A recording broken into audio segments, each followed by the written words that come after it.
Are you tired of being underestimated and not having your ideas heard? If so, I have something that will change your life forever.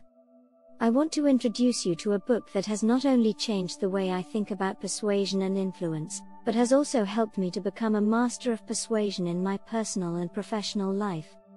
The book is Influence by Robert Cialdini. When I first picked up this book, I was just like you. I felt like I was constantly being overlooked and my ideas were not being taken seriously. In this book, Cialdini reveals the 6 principles of influence that will give you the ability to influence anyone, anywhere, at any time. He provides real-world examples and studies to back up his points, making the book a fascinating read for anyone interested in understanding how persuasion works. Imagine being able to get your boss to see things from your perspective, or convincing your partner to take that vacation you've always wanted. With Influence by Robert Cialdini, you'll be able to achieve all that and more. Don't miss out on this opportunity to take control of your life and become a master of persuasion. 1. Reciprocation. People are more likely to comply with requests if they feel that they owe something in return.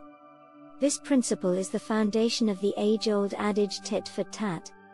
For example, if someone offers you a free sample or a complimentary service, you are more likely to feel inclined to reciprocate by making a purchase or providing feedback. In sales and marketing, businesses use this principle by offering a free trial or sample to potential customers, increasing the likelihood of a sale. But it's not just limited to commercial interactions, it can also be used in social and personal interactions where people are more likely to return a favor when they feel they owe something in return. This principle can also be used in a more subtle way, like by offering a small gift or gesture to a potential client or customer. It increases the likelihood of them doing business with you. 2. Commitment and consistency. Once a person commits to an idea or action, they are more likely to remain consistent with that commitment. This principle is why door-to-door salespeople often ask for a small commitment, like signing a petition, before making their sales pitch. This is also why marketers often ask customers to make a small initial purchase or take a small survey. By getting a person to commit to a small action, they are more likely to remain consistent and commit to larger actions later on. This principle is not just limited to commercial interactions, but it can also be used in many other areas like politics, education, and even in personal development. By getting people to commit to small goals or targets, it increases the likelihood of them achieving larger goals. It can also be used in a more subtle way, like by getting someone to agree to a small request. It increases the likelihood of them agreeing to larger requests later on. 3. Social proof. People are more likely to conform to the actions of others, especially in ambiguous situations. This principle is why testimonials and customer reviews are so powerful in marketing. When people see that others are using or enjoying a product, they are more likely to try it themselves. This principle is also why people often follow the crowd during emergency situations. They look to others for cues on how to behave. Social proof is a powerful principle that can be used in many areas, like marketing, advertising, and even in politics. By showing that many people already support a product, idea, or candidate, it can increase the likelihood of others joining in. This principle can also be used in a more subtle way, like by showing that many people have already taken a certain action. It increases the likelihood of others following suit. 4. Liking. People are more likely to comply with requests from individuals they like or perceive as similar to themselves.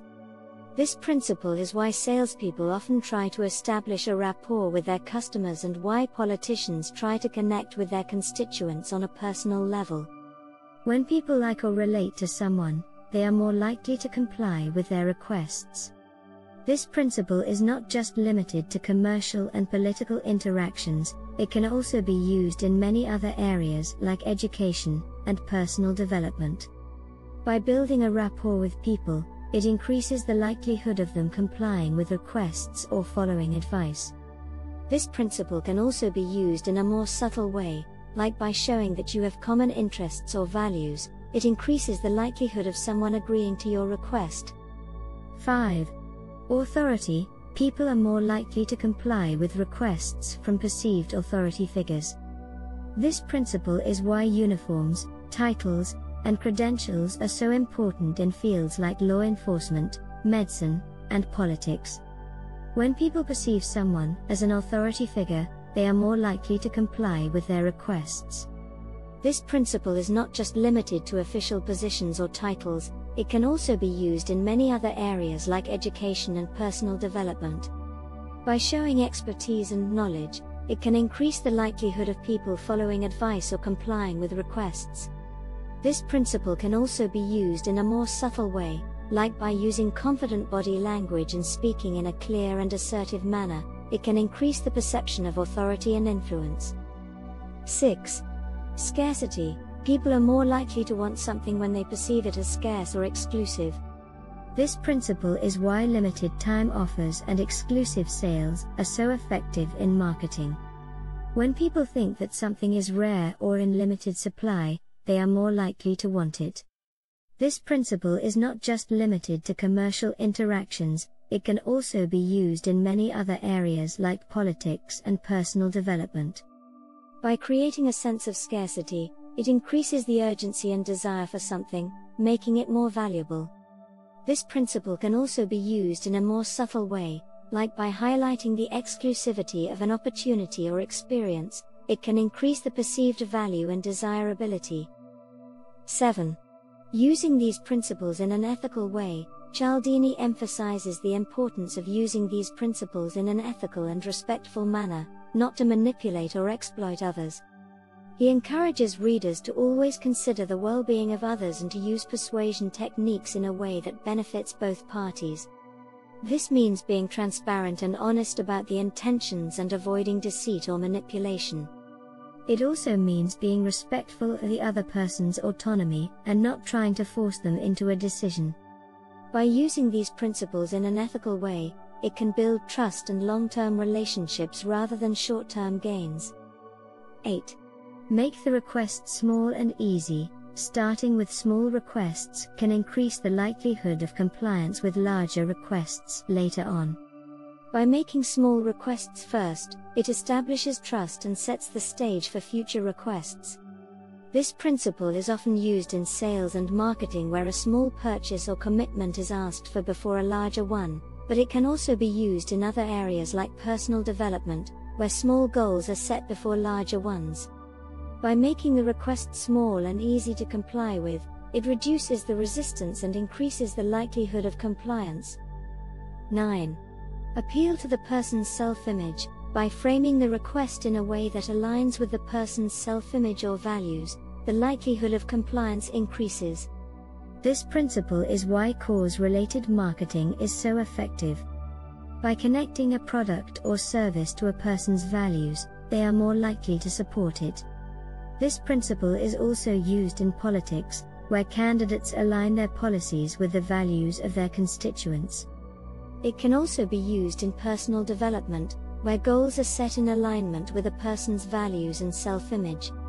By appealing to someone's self-image, it makes them feel good about themselves and increases the likelihood of compliance.